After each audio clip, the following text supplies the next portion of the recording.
In North India, where the Ganges flows with timeless patience, lay a civilization long forgotten by history. Its twin cities rose as twin sentinels of power and intellect, commanding attention not through spectacle alone, but through a mastery of organization and human ingenuity. Historians have pieced together fragments of their story, ancient texts, and oral traditions, but much remains shrouded in mystery. The cities of Pataliputra were not built overnight. These were cities designed for greatness. Strategic placement along the Ganges provided protection. Fortified walls and watchtowers asserted authority while warning enemies of the strength within. Every street and plaza was intentionally aligned to facilitate commerce and cultural life. The twin cities were conceived as more than urban centers. They were symbols of empire, administrative hubs pulsed with bureaucrats and scribes who recorded every transaction, every decree. Life in Pataliputra was highly organized, yet infused with vibrancy. From ceremonial processions to scholarly debates, merchants traveled from distant lands, carrying exotic goods. Scholars and philosophers gathered in temple courtyards and royal halls. Artisans honed their crafts, carving, weaving, sculpting with precision and imagination, ensuring that beauty. They faced the caprices of the Ganges, the pressures of politics. Their rise was as remarkable as it was fragile, a delicate balance of human ambition. As we peer into their history, we are reminded that Pataliputra's twin cities were more than stone and timber. They were the embodiment of an empire's vision. Each foundation stone whispers a story of ingenuity and ambition that continues to challenge historians. The twin cities of Pataliputra were not just architectural marvels, they were the nerve centers of empire. Every decision, every act of governance was meticulously recorded, reflecting a civilization that understood the delicate balance between authority. Kings ruled with vision. Their authority was not only political but deeply symbolic. Royal courts echoed with the whispers of ministers and scribes, each voice contributing to the machinery of governance that kept the twin cities humming with life. Bureaucracy was a cornerstone of their civilization. This meticulous documentation ensured stability and accountability, even amidst political turbulence. Yet governance was not solely top-down. Civic participation thrived in public forums. Citizens and religious institutions influenced decisions and reinforced social cohesion. Governance in Pataliputra blended monarchical authority with communal engagement, creating a resilient system capable of sustaining large populations. They oversaw infrastructure projects, and water systems supported both daily life. Diplomacy was integral to governance. Envoys from neighboring kingdoms arrived to negotiate alliances and territorial settlements. Religion and governance were deeply intertwined. Kings patronized temples and consulted priests for guidance on state matters. Spiritual authority reinforced political legitimacy, creating a fusion of sacred. Trade and law were closely monitored by the state. Market regulations and taxation reflected a civilization that valued order and economic stability. The twin cities' governance was a delicate dance balancing authority, commerce, and public engagement. Pataliputra's political structure was as much a triumph of intellect as it was of might, a civilization whose influence would echo through centuries. The twin cities of Pataliputra were more than centers of power, they were testaments to human ingenuity. From the elevated streets to fortified walls, from bustling marketplaces to sacred temples, every structure reflected meticulous planning.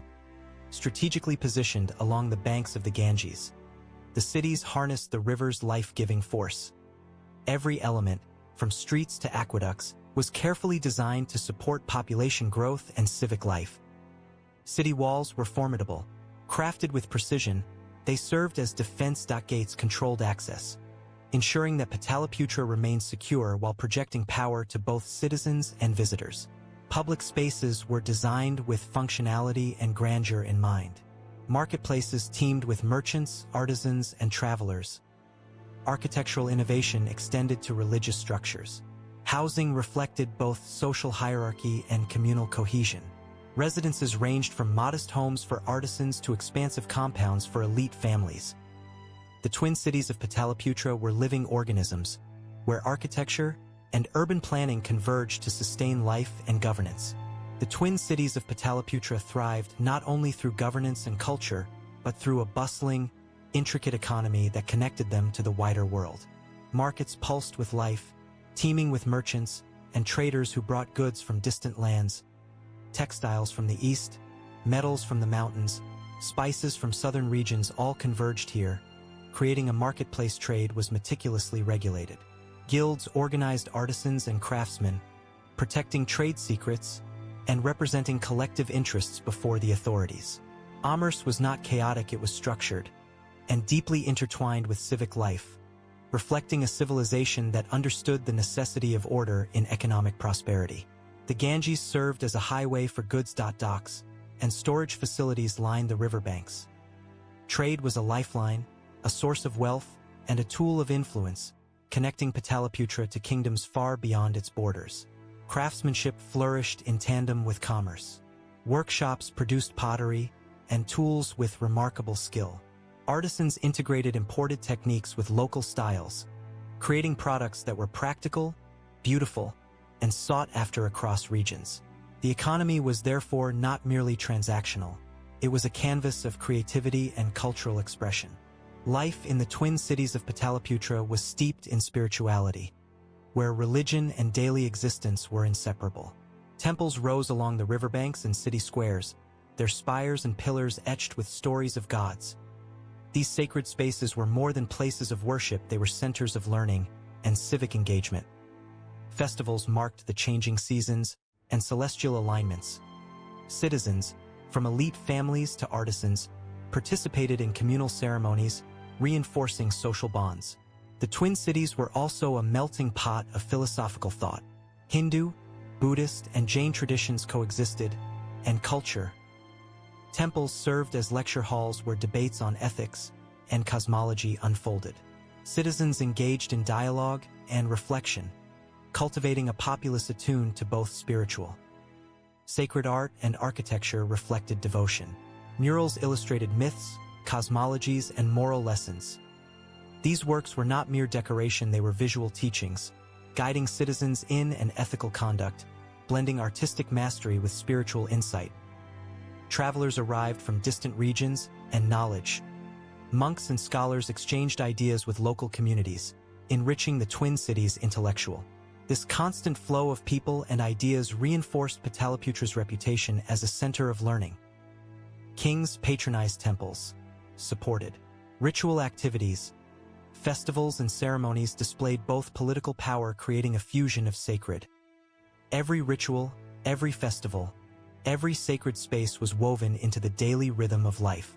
The twin cities of Pataliputra were not just centers of commerce and governance. They were cradles of knowledge, philosophy, and learning. Within their walls, scholars debated ethics, astronomy, mathematics, and governance, cultivating minds that would influence generations.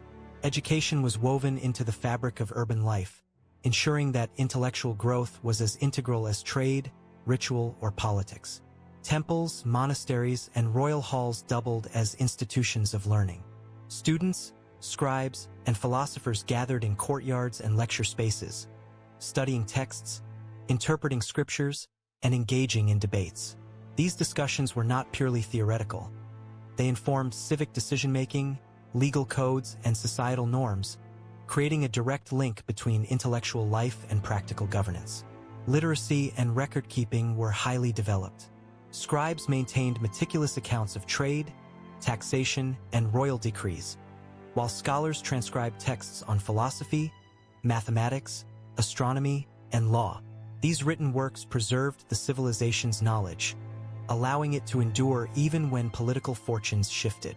Documentation was both a tool of administration and a vessel of cultural continuity.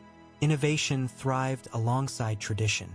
Scholars experimented with mathematical concepts, astronomical calculations, and engineering principles, applying theory to practical problems. City layouts, water management systems, and trade networks all reflected insights gained from applied knowledge, demonstrating the twin cities' integration of intellect and infrastructure. Education was not limited to elites. Guilds, apprenticeships, and public forums allowed artisans, merchants, and citizens to learn skills essential to their professions and to civic life. Knowledge was disseminated widely, creating a society capable of critical thought, creativity, and adaptability, essential traits for sustaining such a complex urban civilization. Philosophy flourished alongside science and mathematics. Ethical discussions guided governance, trade regulations, and social norms.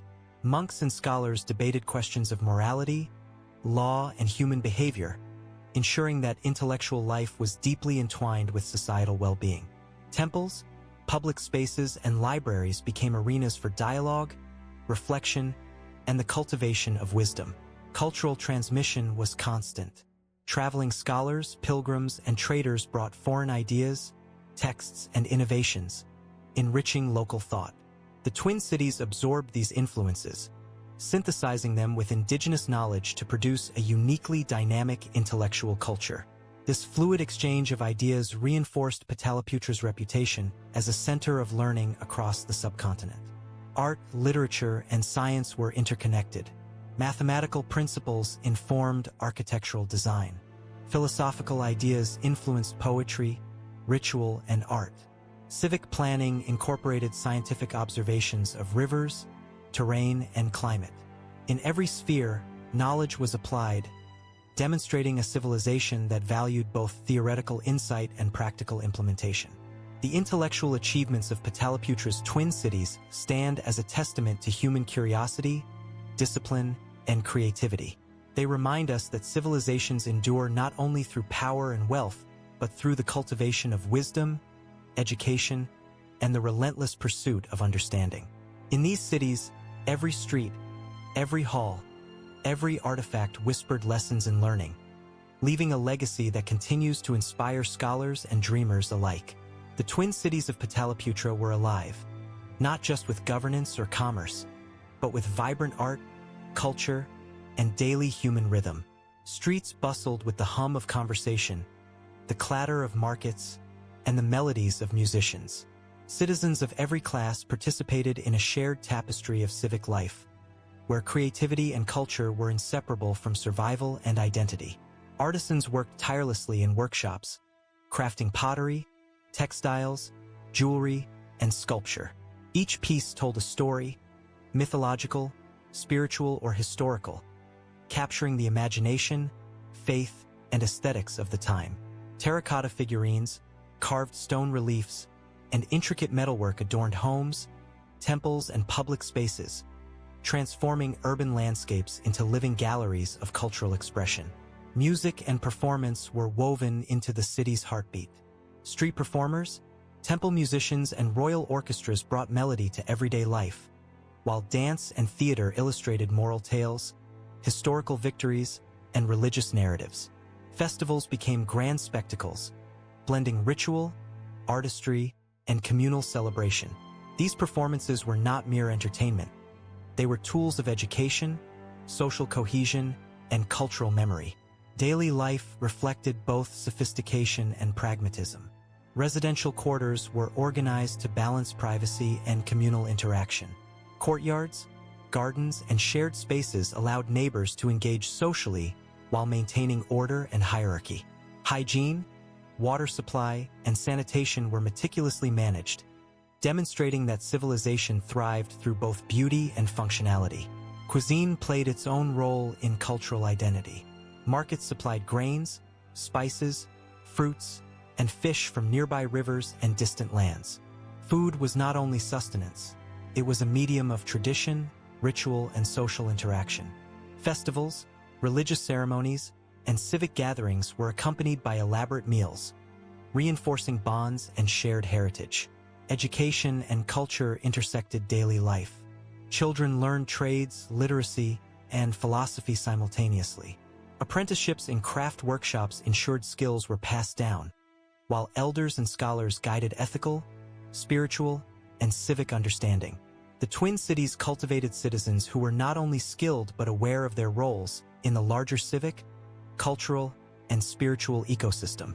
Markets, temples, and homes were interwoven into an urban tapestry of art, ritual, and social interaction. Walls were canvases, courtyards stages, and streets arteries for commerce and communication. Every corner of the city vibrated with life, reflecting a civilization that valued creativity, expression, and shared cultural identity. The twin cities of Pataliputra were living organisms, where art, music, ritual, and daily life converged. Through their streets, homes, and workshops, we glimpse a society that celebrated human ingenuity, communal bonds, and the enduring power of culture, leaving behind traces of a civilization whose creativity still resonates across the ages. The twin cities of Pataliputra were not isolated islands of civilization. They were nodes of connection, exchange, and intellectual vibrancy. Merchants, scholars, and pilgrims traveled along rivers and roads, carrying not only goods but ideas, philosophies, and technologies. The cities absorbed these influences, transforming them into a rich tapestry of knowledge and cultural synthesis. Art, literature, and religious practice flourished in dialogue with external traditions. Imported textiles influenced local weaving. Foreign iconography inspired sculptures and murals. Philosophical debates incorporated perspectives from distant lands, while innovations in mathematics, astronomy, and governance traveled alongside traders, expanding the intellectual horizons of Pataliputra. Education thrived on this exchange. Monastic schools, royal libraries, and temple lecture halls became hubs where students learned not just local wisdom but also techniques and theories from across the subcontinent and beyond. Knowledge was not static. It evolved through dialogue, challenge, and adaptation. The twin cities nurtured a populace that could synthesize diverse ideas into practical, creative solutions for urban life, governance, and commerce. Religious pluralism contributed to this intellectual richness. Hindu, Buddhist, and Jain teachings coexisted, often informing one another. Rituals, festivals, and scholarly discussions provided avenues for debate, reflection, and synthesis. Citizens were exposed to multiple worldviews, fostering tolerance, critical thinking, and a nuanced understanding of morality, law, and civic duty. Cultural exchange extended to trade networks. Markets offered more than material goods. They were spaces for observation, learning, and the diffusion of knowledge. Foreign merchants introduced technologies, agricultural practices, and craft techniques that shaped the city's industries. Economic vitality and intellectual growth were intertwined, demonstrating that commerce and culture were mutually reinforcing forces. The Twin Cities' intellectual legacy is evident in the enduring influence on subsequent generations. Administrative practices, legal codes, architectural principles, and philosophical traditions spread from Pataliputra across North India. The cities became templates for urban planning, governance, and cultural integration, inspiring empires that followed centuries later. Even as time eroded physical structures, ideas endured. Texts, inscriptions, and artistic motifs preserved the Twin Cities' innovations, providing modern historians with insights into a civilization that valued learning, adaptation, and cross-cultural engagement. The city's commitment to knowledge ensured that their influence survived beyond political decline. The Twin Cities of Pataliputra remind us that civilizations flourish not only through power and wealth, but through the free exchange of ideas, openness to influence, and the cultivation of intellectual diversity. They were laboratories of thought, innovation, and cultural synthesis, demonstrating that human achievement is magnified when knowledge flows freely across boundaries. Ultimately, Pataliputra's twin cities were more than political centers. They were living ecosystems of intellect and culture, whose legacy reverberates through history, revealing the enduring power of connection, learning, and human curiosity. The Twin Cities of Pataliputra were more than urban marvels. They were hubs of regional diplomacy and strategic engagement. Surrounded by rival kingdoms, tribal confederations, and trading states, the cities navigated a complex web of political alliances, negotiations, and occasional conflict. Power in Pataliputra was expressed not only through armies but through tact, strategy, and the careful art of diplomacy. Royal envoys traveled across rivers, mountains, and forests, bearing gifts, messages, and treaties. Ambassadors from neighboring regions arrived to negotiate trade, alliances, and peace agreements. These interactions were conducted with ritual precision, ceremonial grandeur, and strategic foresight, reflecting a civilization that understood the subtleties of influence and negotiation. The Twin Cities leveraged both soft and hard power. Fortifications and armies projected strength, while rituals, gifts, and scholarly exchanges projected prestige and cultural superiority. Diplomacy was as much about displaying sophistication and moral authority as it was about practical negotiation. Visitors observed not only political skill but the grandeur of urban design, the richness of culture, and the depth of intellectual life, all tools of influence that reinforced Pataliputra's supremacy. Trade agreements reinforced political alliances. Ports, river docks, and marketplaces were arenas where diplomacy met commerce. Exchange of goods often carried implicit political meaning, and control over trade routes strengthened both economic and strategic power. Pataliputra's leaders understood that influence extended beyond the battlefield. It flowed through rivers, caravans, and merchant networks. The twin cities also served as centers for conflict resolution. Disputes between neighboring regions were mediated in ceremonial spaces, temples, and courts, ensuring that diplomacy operated alongside religious and civic authority.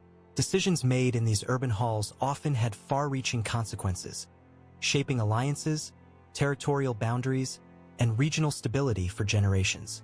Cultural diplomacy accompanied political strategy. Scholars, artists, and religious emissaries were dispatched to neighboring states, spreading ideas, rituals, and artistic styles. Knowledge exchange and cultural outreach strengthened bonds, created shared norms, and projected the city's soft power. Pataliputra's influence was not merely coercive. It was persuasive, rooted in culture, intellect, and moral legitimacy. Even military campaigns were informed by diplomacy. Strategic planning involved alliances, intelligence, and negotiation, ensuring that force complemented negotiation rather than replaced it. Victory was measured not solely in conquest but in the ability to integrate, stabilize, and maintain influence across diverse populations. The Twin Cities' diplomatic sophistication reveals a civilization capable of balancing ambition with prudence, power with persuasion, and tradition with innovation. Through interaction with neighbors, Pataliputra extended its reach, safeguarded its prosperity, and reinforced its status as a beacon of political, cultural, and intellectual authority. In the grand tapestry of ancient North India, the Twin Cities were both heart and envoy, shaping regional dynamics through a combination of strength, wisdom, and subtle influence. A civilization whose lessons in diplomacy resonate even today. The Twin Cities of Pataliputra were as much fortresses as they were centers of culture and commerce. Defense and military strategy were woven into the very fabric of urban life, shaping streets, gates, and walls, and influencing the daily rhythms of citizens. The cities understood that survival in a competitive landscape required not only governance and diplomacy but also strength, foresight, and preparation. Massive fortifications protected the urban core. High walls, reinforced gates, and watchtowers provided both physical defense and a visual demonstration of authority. From these vantage points, sentinels observed the surrounding plains, riverbanks, and trade routes, ready to alert the city to any potential threat. Defense was both practical and symbolic, conveying power to allies and enemies alike. Military organization was sophisticated. Armies were trained, equipped, and strategically positioned to respond swiftly to invasions or uprisings. Troops were stationed not only at the periphery but integrated into urban spaces, ensuring rapid mobilization. Soldiers, engineers, and strategists collaborated to maintain readiness, blending tactical expertise with logistical planning. River defense played a crucial role. The Ganges and its tributaries were both lifelines and vulnerabilities. Docks and harbors were fortified, river patrols monitored trade and movement, and elevated platforms safeguarded essential infrastructure. Waterways became avenues of defense and offense, allowing the Twin Cities to project strength while protecting commerce and civilian life. Strategic planning extended beyond immediate threats. Military intelligence, scouting, and alliances informed decisions, ensuring that every action on the battlefield was supported by foresight and coordination. Siege tactics, fortification enhancements, and emergency protocols reflected a civilization deeply aware of the complexities of warfare and security. Yet the Twin Cities' military might was inseparable from governance and diplomacy. Wars were often preceded by negotiations, treaties, and displays of cultural influence. The cities understood that power was most effective when combined with wisdom, and that strategy extended from palaces and forums to battlegrounds and watchtowers. Training and discipline were central. Recruits learned not only weaponry but strategy, engineering, and urban defense coordination. This integration of knowledge ensured that the military was adaptable, capable of responding to both conventional and unconventional threats. The cities invested in human capital as much as in walls, gates, and weaponry. Even in times of peace, military planning influenced urban development. Streets, granaries, and public spaces were designed to support troop movement and emergency coordination. Defensive structures were aesthetically integrated, demonstrating that function and symbolism could coexist, projecting authority while safeguarding citizens.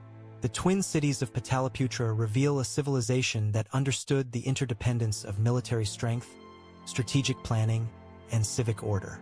Their approach to defense was holistic, blending preparation, intelligence, diplomacy, and community engagement. In doing so, the cities ensured that power was maintained not by brute force alone, but by calculated strategy, resilience, and foresight, lessons that resonate even in modern urban and military planning. Despite their brilliance, the twin cities of Pataliputra were not immune to the forces of time, nature, and political upheaval. Rivers that once nourished life could flood unpredictably. Trade routes shifted. Political instability and invasions tested the resilience of the city's governance, defense, and civic infrastructure. The very environment that had supported prosperity sometimes became a harbinger of transformation. Flooding from the Ganges challenged urban planning. Elevated platforms and drainage systems were ingenious yet not infallible. Periodic inundations damaged homes, marketplaces, and sacred spaces, forcing citizens to rebuild and adapt repeatedly. These natural cycles of destruction and reconstruction shaped the twin cities' architecture, community organization, and survival strategies. Political turmoil accelerated change. Kings rose and fell, dynasties shifted, and foreign powers occasionally exerted influence or outright control. Governance structures adapted to new rulers, but with each transition, continuity was strained. Civil servants, scholars, and artisans navigated these shifts, attempting to preserve knowledge, cultural practices, and administrative order amidst uncertainty. Economic fluctuations reflected these broader challenges. Trade was disrupted by political instability, shifting alliances, and environmental obstacles. Merchants had to innovate, diversify routes, and sometimes abandon traditional practices to sustain commerce. Markets, once bustling centers of prosperity, could suddenly face scarcity or realignment. Yet resilience and adaptation defined urban survival, revealing the twin cities' capacity to endure adversity. Religious and cultural life provided stability amid instability. Festivals, rituals, and scholarly pursuits persisted even during periods of upheaval. Temples and monasteries acted as anchors, preserving moral, spiritual, and intellectual frameworks that guided citizens through uncertain times. Religion was both refuge and compass, ensuring continuity amid disruption. Gradually, the twin cities transformed. Some districts were abandoned, others rebuilt or repurposed. Archaeological evidence suggests that urban planning adapted to changing needs, reflecting flexibility in the face of environmental and political pressures. Foundations shifted, markets relocated, and civic spaces were redesigned, demonstrating a civilization that prioritized survival and continuity over rigid permanence. Despite decline, the intellectual and cultural legacy endured. Scholars, artists, and priests continued to transmit knowledge and traditions.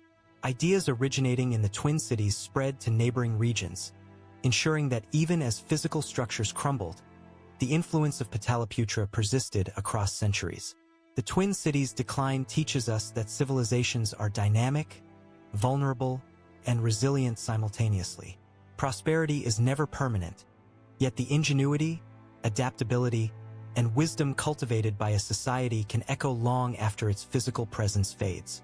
Pataliputra's transformation underscores the delicate interplay between human ambition, governance, and the natural world. As we explore these twin cities today, through ruins, inscriptions, and scattered artifacts, we glimpse a civilization that weathered time with intelligence, creativity, and endurance, leaving lessons that remain relevant to historians, urban planners, and civilizations across the ages. The story of Pataliputra's twin cities was largely hidden beneath centuries of sediment, river shifts, and forgotten urban sprawl, until modern archaeology began to unearth their secrets. Excavations along the Ganges and surrounding regions revealed foundations, fortifications, streets, and artifacts, piecing together a civilization once thought lost to time. Early excavators encountered remnants of walls, gates, and wooden palaces, suggesting a highly organized urban layout. Clay seals, inscriptions, and coins offered glimpses of governance, commerce, and culture, connecting the material evidence with historical texts that had long described the cities in grandeur. Every fragment told a story, revealing the complexity and sophistication of the twin cities. Artifacts from daily life, pottery, tools, jewelry, and terracotta figurines illuminated the routines, aesthetics, and creativity of citizens. Scholars examined these objects to understand trade networks, social hierarchies, and artistic traditions. Each discovery became a portal into the past, transforming abstract history into tangible human experience. Burial sites and religious structures uncovered ritual practices, beliefs, and cultural priorities. Temples and shrines, partially preserved, displayed architectural ingenuity and spiritual significance. Murals, carvings, and inscriptions documented philosophical, moral, and religious thought, offering evidence of intellectual life that rivaled other major ancient centers. Modern technology amplified understanding. Ground-penetrating radar, remote sensing, and 3D mapping revealed hidden streets, drainage systems, and river-aligned layouts that had been buried under centuries of sediment. These tools provided a holistic view of urban planning, infrastructure, and environmental adaptation, showing how the cities harmonized functionality with aesthetic and spiritual ideals. Archaeological interpretation also highlighted interaction with other regions. Imported pottery, coins, and foreign artifacts confirmed that the twin cities were nodes of trade, diplomacy, and cultural exchange, linking them to the subcontinent and beyond. Excavations revealed that these cities were far from isolated. They were cosmopolitan hubs with a far-reaching influence. Yet many mysteries remain. Entire districts remain unexcavated, wooden structures have decayed, and river dynamics have erased parts of the urban landscape. The full scale of the twin cities' population, daily life, and civic organization is still being reconstructed. Every excavation uncovers both answers and new questions, inviting historians and archaeologists to continually reinterpret the past.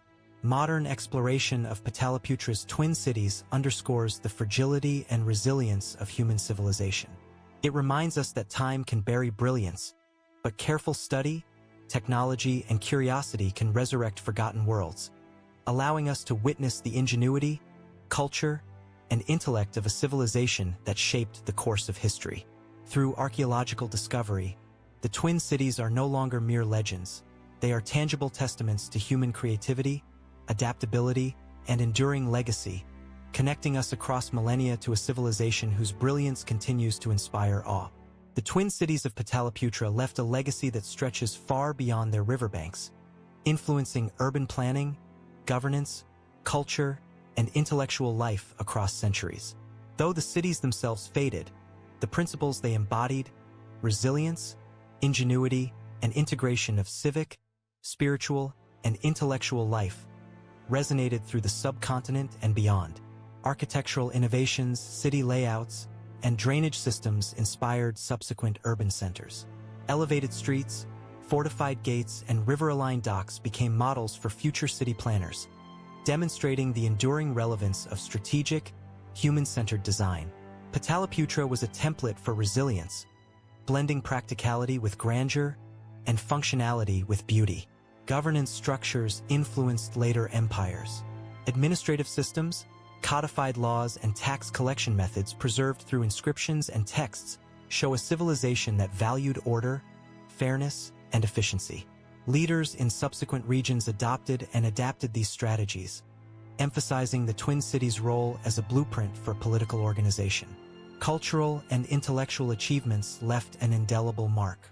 Scholars, philosophers, and religious thinkers carried knowledge, texts, and ideas into neighboring regions, spreading philosophy, mathematics, and ethical thought. Education, debate, and cultural exchange remained central to societal development, proving that intellectual vitality is a foundation for enduring influence. Trade practices and economic strategies established principles for prosperity and connectivity. Standardized weights, guild systems, and market organization provided lessons in commerce, logistics, and diplomacy. Merchants and artisans from Pataliputra introduced methods and innovations that would be emulated in cities across North India, creating networks of cultural and economic continuity. Religious pluralism and civic integration demonstrated the power of coexistence. Hindu, Buddhist, and Jain traditions thrived side by side, shaping moral codes, festivals, and civic identity. This legacy of tolerance, integration, and cultural dialogue offers timeless insights into building resilient, inclusive, and harmonious societies. Even the Twin Cities' decline imparts lessons. Adaptation to environmental challenges, political instability, and social transformation shows the necessity of foresight, flexibility, and community resilience. Cities are living organisms, subject to both human and natural forces, yet careful planning, cultural depth, and civic engagement ensure that influence can endure long after structures crumble. Modern archaeology reconnects us with Pataliputra's brilliance, reminding us that civilizations thrive when knowledge, trade, art, and governance are integrated. Their enduring influence underscores the timeless interplay between urban planning, culture, intellectual achievement, and civic responsibility, offering guidance for present and future societies. The Twin Cities of Pataliputra were more than historical entities. They were living laboratories of civilization, where innovation, culture, spirituality, and governance coalesced. Their story teaches us that human ambition, when combined with wisdom, planning, and collaboration, can produce achievements that echo across millennia, leaving a legacy that continues to inspire wonder, study, and emulation today. As we stand on the banks of the Ganges today, remnants of the Twin Cities of Pataliputra whisper stories of power, brilliance, and human ingenuity. Foundations, scattered artifacts, and inscriptions bear witness to a civilization that mastered urban planning, governance, commerce, spirituality, and intellectual pursuit. Yet much of this empire remains shrouded in mystery, hidden beneath centuries of sediment, memory, and legend. The Twin Cities were both ordinary and extraordinary. Daily life thrived alongside monumental achievements, markets bustling with trade, workshops alive with artisans, temples resonating with devotion, and halls echoing with debate and learning. Citizens navigated a world that demanded skill, intellect, and collaboration, weaving together commerce, culture, and civic responsibility into a resilient urban fabric. Even as empires rose and fell around them, the cities endured, adapting to flooding rivers, shifting political landscapes, and changing economic currents. Yet, over time, the Twin Cities faded from prominence. Natural forces, invasions, and political shifts scattered their population, leaving structures buried and knowledge dispersed. And yet, through texts, artifacts, and the echoes of human endeavor, their influence persists, illuminating pathways for future generations to understand, adapt, and thrive. Modern archaeologists peel back the layers of time, revealing glimpses of a world where innovation and tradition coexisted. Each excavation uncovers stories of human creativity, governance, resilience, and spirituality. Coins, inscriptions, and city layouts testify to meticulous planning, cultural vibrancy, and the interconnectedness of daily life with commerce, diplomacy, and religion. Every discovery brings us closer to understanding a civilization that continues to captivate historians and dreamers alike. Yet the Twin Cities remain partly enigmatic. Entire districts, residential quarters, and civic spaces are still hidden beneath layers of sediment. The full scale of population, the intricacies of governance, and the nuances of social life remain partly speculative. It is this interplay of knowledge and mystery that makes Pataliputra a civilization suspended between legend and tangible history, a bridge between what was known and what is yet to be fully discovered. In reflecting upon the Twin Cities' achievements and decline, we confront a profound lesson. Civilizations are fragile yet enduring, fleeting yet immortal through their ideas, art, and social structures. Pataliputra's Twin Cities teach us that human ingenuity, resilience, and collaboration can create wonders that echo across centuries, even when physical monuments fade. As we imagine the bustling streets, echoing halls, and vibrant markets of Pataliputra, one question emerges, lingering in the mind and heart. Could the lessons and innovations of these Twin Cities guide the shaping of modern civilizations, teaching us how to balance power, culture, knowledge, and resilience in our own ever-changing world? The Twin Cities of Pataliputra remain a testament to human potential, a civilization lost to time yet preserved in its enduring impact, mystery, and the timeless pursuit of greatness.